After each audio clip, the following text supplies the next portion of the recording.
Get ready to learn the top secrets and simple strategies for living the life of your dreams. Welcome to Living the Dream Podcast, where it's not just about achieving your goals in the future, it's about enjoying your journey along the way. Here are your hosts, Krista Joy and Christy Fredericks. Hello, everyone, and welcome to our show, livingthedreampodcast.com. Today, Christy and I are here to discuss one of the most important life skills that anyone can develop, self-discipline.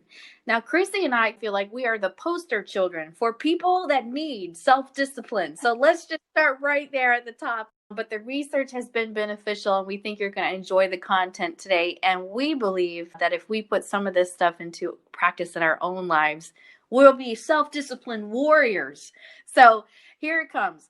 Self-discipline is truly like a superpower, and once you've mastered it, you'll be amazed at how things start to fall into place in all aspects of your life.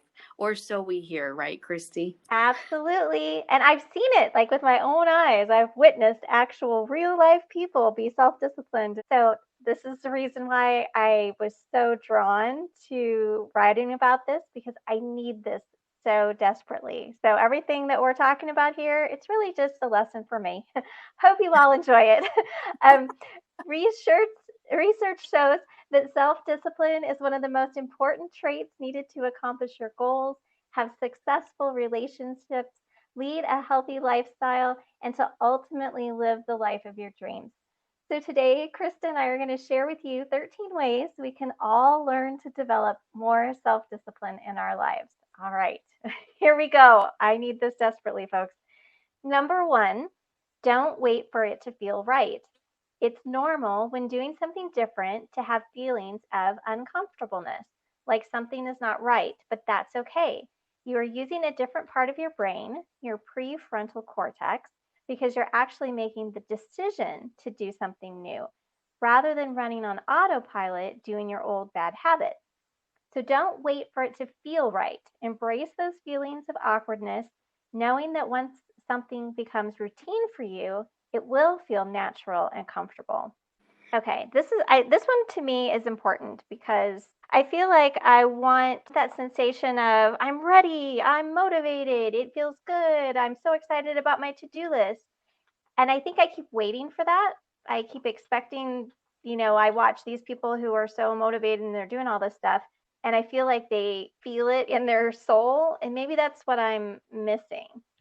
Maybe I'm just never going to feel like it. I'm never going to feel like it. I'm never going to feel like doing what's on my list.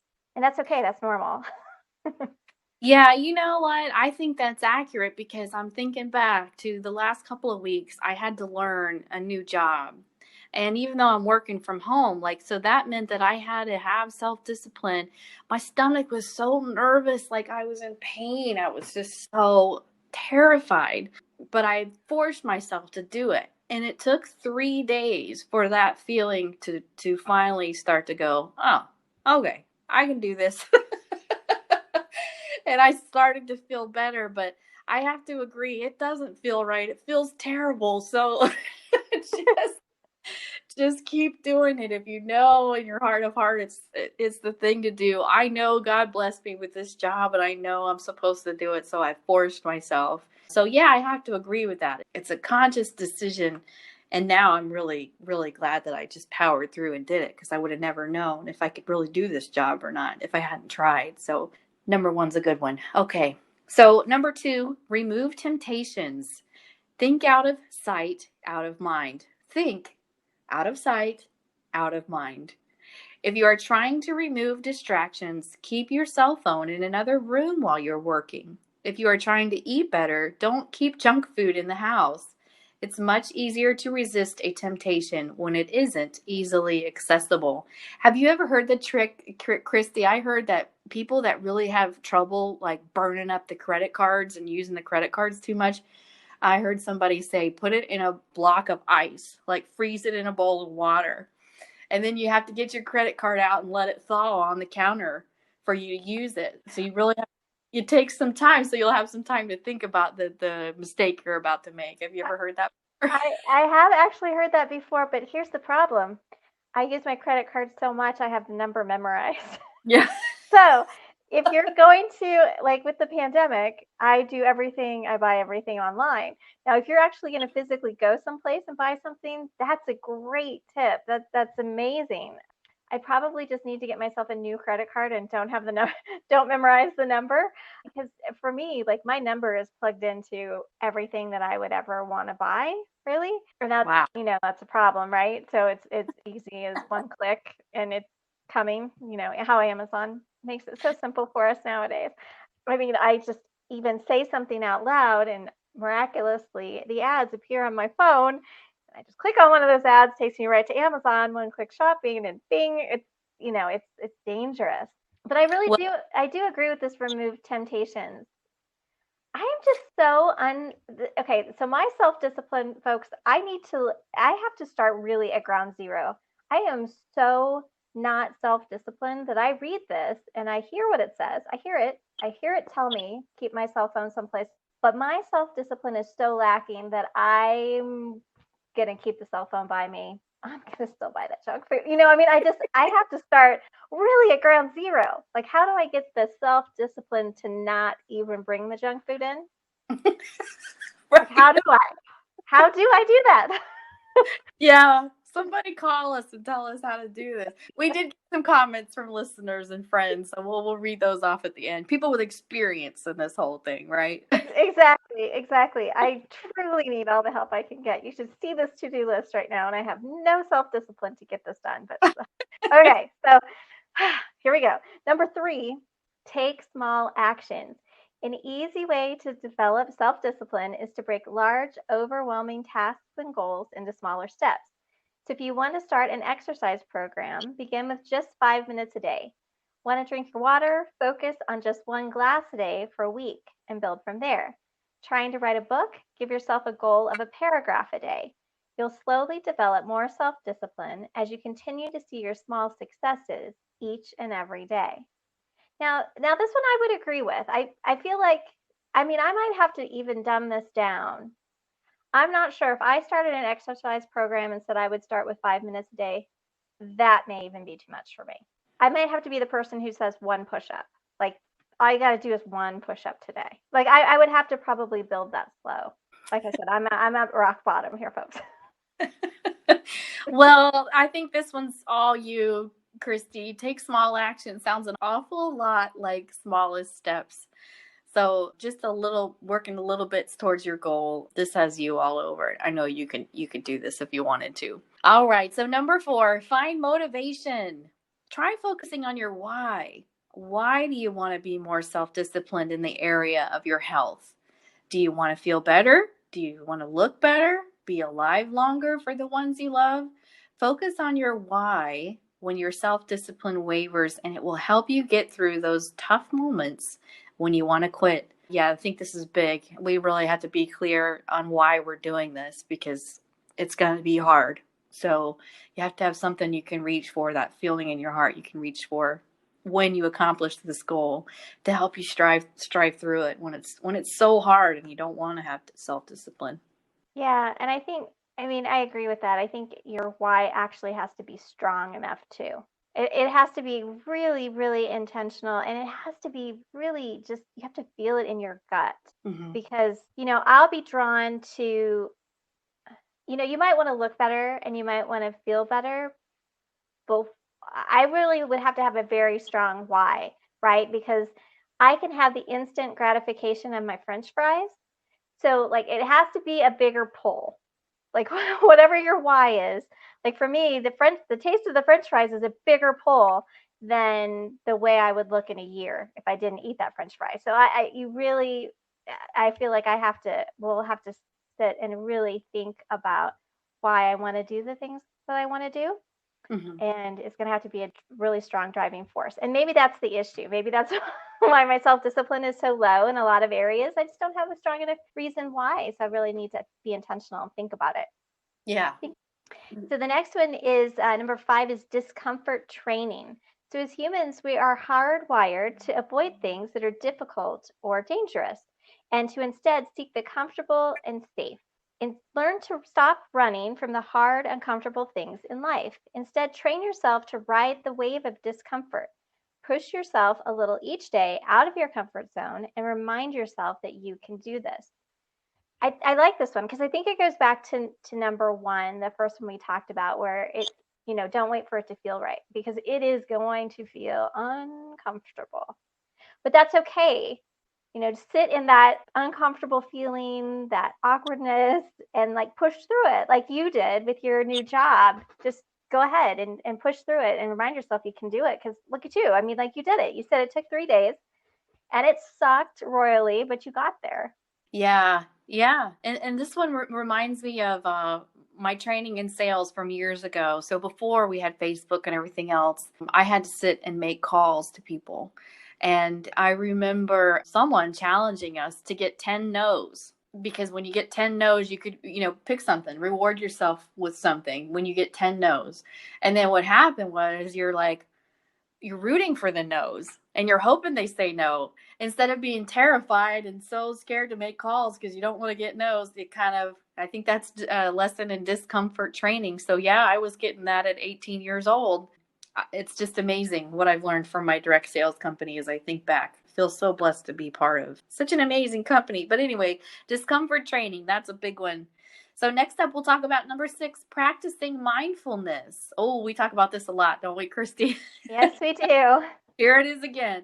Be mindful of your urge to quit, distract yourself, or run away from something difficult that requires self-discipline. Focus on that feeling of wanting to quit, but remember that you don't have to act on that emotion. Try this trick. Allot yourself 15 minutes to work on the thing you have been putting off. When that urge comes to not do it, be mindful of that feeling and tell yourself that you don't have to do that task, but you cannot do anything else. No phone, no TV, nothing else. Your choices are to sit there focused on the feeling of quitting and breaking another promise to yourself, or pushing through the task and then feeling the sense of accomplishment afterward. Wow. Okay, so back to the new job. I was clocked in. I was on the clock. So it's not like I could run away and go, never mind, I don't want to do this. I had to sit there, and without even realizing it, I guess I was practicing mindfulness because, I was taking deep breaths in between what I had to do. And I'm like really psyching myself up to keep going. I can do this. I'm the little engine that could. Right. And I think this could be really effective if you have the self-discipline. Again, for me, this would go back to, I don't necessarily have the self-discipline to stick to this, where I would say to myself, okay, all you can do is clean out a box in the basement or nothing. So you do have to have a certain level of self-discipline to stick with that piece, where you either sit there and stare at this box for 15 minutes and don't do anything with it, or you clean it out. Like, those are your only options. You have nothing else. This is your task, 15 minutes, set a timer. So that requires a certain level of self-discipline in itself. But if you can muster up that much, I mean, I think this could be super effective. Now, my children would be wondering, like, why am I just sitting here staring at a box? So, they'd be like, Mom, what are you doing? Are you asleep with your eyes open? What's happening here? But yeah, I think this one could really work. And, for you, definitely being on the clock, you're just kind of stuck there. So it's either work or work. I mean, you don't have a lot of other options when you're a little trapped in that one. Yeah, I kind of felt that way, but I'm so glad now because it made me get through it. So it sounds so weird, but I guess it is something that works, and I didn't even know I was doing it at the time. So it's worth giving it a shot. But practicing mindfulness is good in all aspects of our life. So we'll keep on with that. We'll be right back. Your body is your rocket ship. It takes you where you want to go. Fuel it right with Ginger Rocket and get a free gift. Lisa Stiles worked as a professional performer and fitness instructor most of her adult life. She suffered with eating disorders and body hatred for a majority of those years. But everything changed when she discovered intuitive eating and body positivity. She finally made peace with her body and food, and for the last several years, she has been on a mission to help other women do the same. If you are done with the countless diets and hateful voices in the mirror, head to gingerrocket.com for your free guide, 7 tips to instantly feel more confident and at peace with your body. Lisa combines all of her knowledge as a certified health coach to help you create a life and body you love.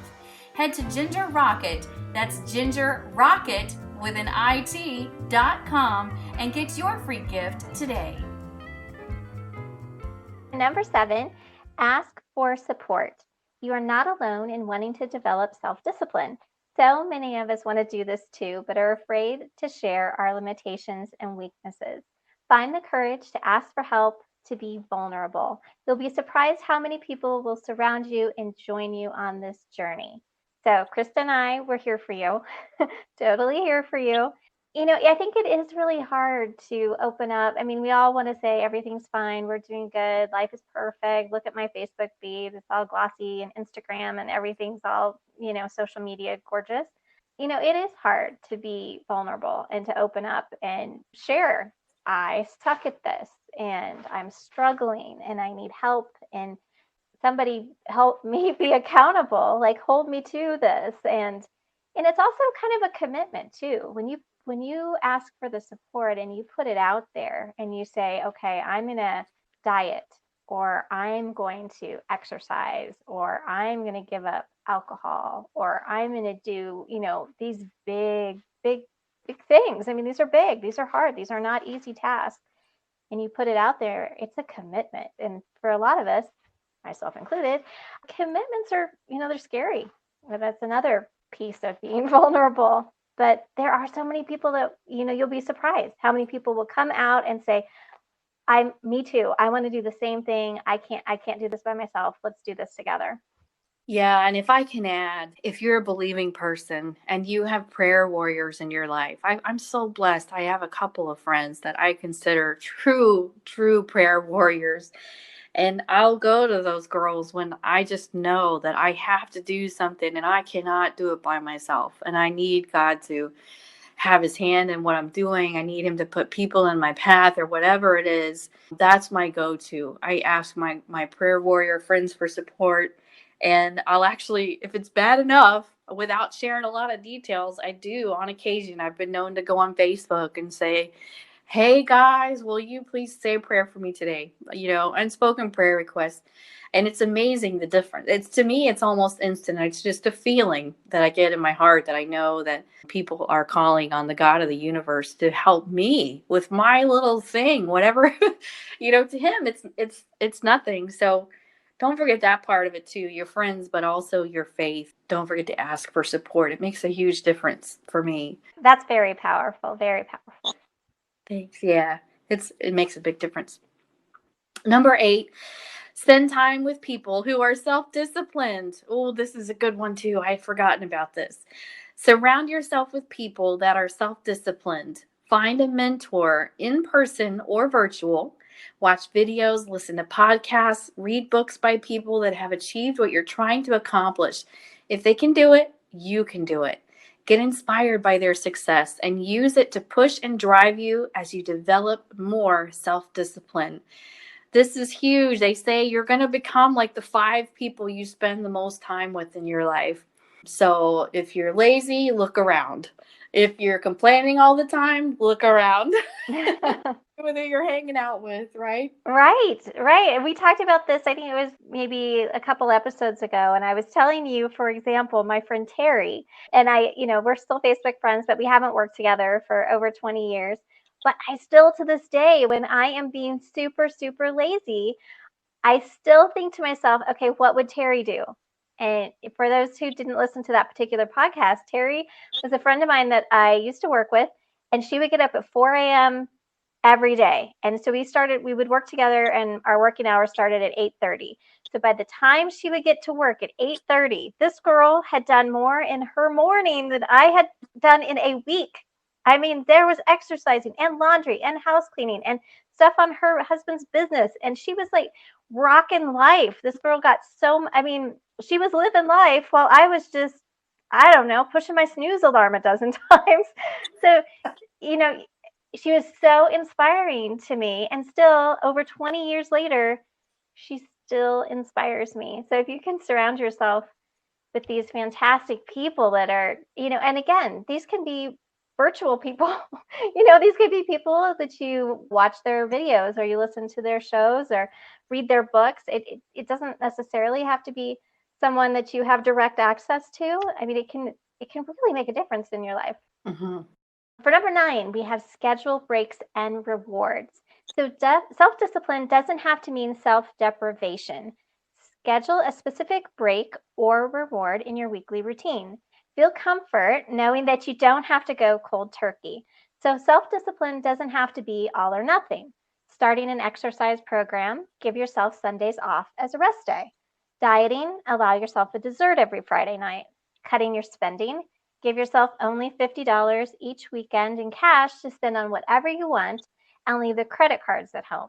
And I like this because I think, like for myself, and I think a lot of us are this way too, we have that mentality, well, I can do anything for an hour or I can do anything for 5 days. It's really hard when setting a goal or becoming self-disciplined or changing your lifestyle and saying, okay, I'm never eating dessert again.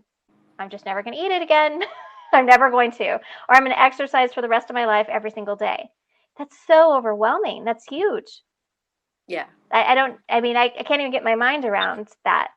But I can get my mind around, okay, I exercise 6 days a week and I don't have to do it on Sunday. So all I got to do is make it a week. Like I can just, focus on my head. Okay, so only 6 more days, only 5 more days, only 4 more days. Just a way to get through it until it becomes a habit, until it's autopilot. Yeah. Yeah. We want it to be a lifestyle change, not just for a short time. So, right. All right. Number 10, forgive yourself and move forward. We are all human. We're going to have ups and downs when trying to improve self-discipline. You'll have days of great success and days of complete failure, and that's okay. Forgive yourself, acknowledge the slip, be mindful of what caused it, and press on. Let it fuel you as you persevere towards your goal for better self-discipline. I think that's big too. That goes back to what you were saying. We can't be unrealistic and saying, change my whole life starting today. You got to set up breaks and you got to give yourself a break when you slip and fall. It's gonna happen. So we just move on. Right. And again, going back to the mindfulness, like paying attention to, okay, what caused me to slip and fall? Was I tired? Was I hungry? Like, can you be mindful of what caused it? And then that might be something like a trigger you can look out for in the future and go, okay, well, I need to make sure I'm well rested, or I need to make sure I'm organized. It's because I blew it. My desk is a disaster. I couldn't find what I needed and I, lost control of my life for a week. It could be a lot of different little triggers, but if we're mindful of what caused it, maybe we can kind of prevent it in the future. I like that. Using it as a learning experience and not just beating ourselves up. Not just saying, oh my gosh, you just suck, forget it, I'm not going to do it anymore. Forgiving yourself and moving on. That's awesome. Yeah. Number 11, it's about the habit, not the outcome. So when developing self-discipline, remember it's about the habits that get you there rather than the outcome itself. If you want to get in shape, what does that mean? Something different to everyone, right? So instead of focusing on the fitness goal of getting in shape, concentrate on all of the habits that will get you there. I will walk 10,000 steps a day is a measurable habit that will likely get you to your end goal of fitness if done every day with self-discipline. Ooh, see, and I really like this one because I think a lot of times we get super fixated on the goal. Just, I want to get to this end. But if it's truly going to be a lifestyle change, especially when you're talking about like diet, exercise, drinking your water, like anything that's health related, I really like this where we're focusing more on the habit itself and not so much, I want to look this way or I want to lose 1,000 pounds or whatever our goal is, whatever this unrealistic thing we're thrown out there that we want to obtain. Instead, we focus on these smaller things that are measurable that we can create as a habit. I like that. Yeah, me too. The measurable steps and you feel accomplished as you go that way too. Good stuff. Number 12, challenge your own excuses. Do you ever tell yourself that you don't have enough time or money to accomplish something, that you aren't smart enough or good enough? Challenge your own excuses. Find the time, make the money. You are everything you need to be. Want to write the book or exercise, but you don't have time? Get up 30 minutes earlier, right? Or exercise instead of watching Netflix. You can do this. Well, this kind of goes back to one of the other ones too, planning in advance for your failures, so when they come, you're going to know what to do. You'll already have your plan laid out. So, challenge your own excuses. I like that one too. Yeah, I think, and I'm still guilty of this, right? I'm always like, I don't have time for this. I don't have time. I have time. I'm choosing to do different things. I watch Netflix. I can't get my butt out of the bed. Yes, I can do this. We can all do this. We've got this, people. We've got this. And the final one, number 13, fake it till you make it. Identify with what you're trying to achieve. When developing your self-discipline and reaching your goals, claim it. Say, I am an early riser. As you improve your self-discipline, getting up with the first alarm each day, you'll begin to see yourself as a person that has self-discipline in the area that you're working on. It will become a part of who you are, and it will eventually become a natural habit and a part of your identity. Oh, okay. I think this one's good. I think rather than just having it floating out there like this idea, this ideal that I can't achieve, I own it. I make it my own, make it myself. And it's almost like your positive affirmations, put them in the present tense as they're already happening with your brain in that whole, vibration. So, well, we reached out to our listeners who are so awesome. Thank goodness for them, to see if anyone had any helpful tips on how to develop rock solid self-discipline. And here's what a few of you had to say. Steve Allen White shared, often I have to motivate myself to do something, an assignment for school, for instance. I like to reward myself for not procrastinating, and, well, I give myself consequences if I do not do what I need to do. Great idea, Steve. Thanks for that. Yeah, that's a good one. Jeff Barnes, our dear friend Dr. Disneyland, chimed in with mini habits, and Tiffany Grondin seconded that suggestion with compound effect. She went on to say, like small habits building over time equaling big results. For example, if you do 1% better each day, in 100 days, you'll be 100% better. That is a good one. Those small incremental steps like we were talking about. Then Tom Doyle recommended, mostly just keep your eye on the prize and what you really want out of life, even when everything just seems to be against you. So Tom, this is a great one. This, again, is like focusing on your why. What are you doing this for? What are you doing this for? Yeah. Kate Cusco shared, when trying to be self-disciplined to stop a habit or keep from doing something, never say, I can't eat that or I can't do that. If you really want to stop doing something, say, I don't. Saying I can't is like secretly admitting that I really want to anyway. You're more likely to find excuses to do the thing you're trying to avoid. Saying I don't is an active choice. You're more likely to stick to that. I think that's awesome. Yeah, that is awesome. That's kind of goes along with that fake it till you make it, that kind of identifying with what it is. Instead of saying I can't, you're saying I don't. You're like claiming it. It's what I do. I eat healthy. I exercise. I'm an athlete. You're claiming it. That's awesome. And it's super simple, and I think even I could start doing this. So thank you, Kate. I appreciate this one a lot. Yeah, that's a great one. And then finally, my friend and neighbor, Tracy Trotter, wrote, tell your kids to hold you accountable. They'll never miss the chance. And yes, she's absolutely right. Her sons are friends with my kids. Yes, our kids will definitely point out to us. If you want support and you want to be held accountable, tell your children, and they will have eagle eyes, and they will catch you every time you're doing what you're not supposed to do. Absolutely. And thanks so much again to everyone that took the time to write in with your helpful tips. We always love hearing from you. We hope you've enjoyed today's episode. If we've inspired you to begin developing more self-discipline in your life, please check out our website, newlivingthedreampodcast.com, for more information. And if you're already a master of self-discipline, We would love to get inspired by your success. Please share your story in our Facebook group, Simple Dream Life Strategies. We can't wait to hear from you. Thanks for listening to Living the Dream podcast, where we know it's not just about achieving your goals in the future, it's about enjoying your journey along the way. Music for today's episode was provided by Peter Alden's Kingdom Classics, now available for purchase on our website. This presentation represents the opinions of the hosts and guests of the show. Our show is informational and for entertainment purposes only. Always consult your healthcare professional for any medical questions. While we make every effort to ensure that the information we are sharing is accurate, we welcome your comments and suggestions. Contact information for Krista Joy can be found at disneyways.com/connect. Reach out to Christy Fredericks at disneyworldenthusiast.com/about. At Living the Dream Podcast, we know it's not just about achieving your goals in the future, it's about enjoying your journey along the way.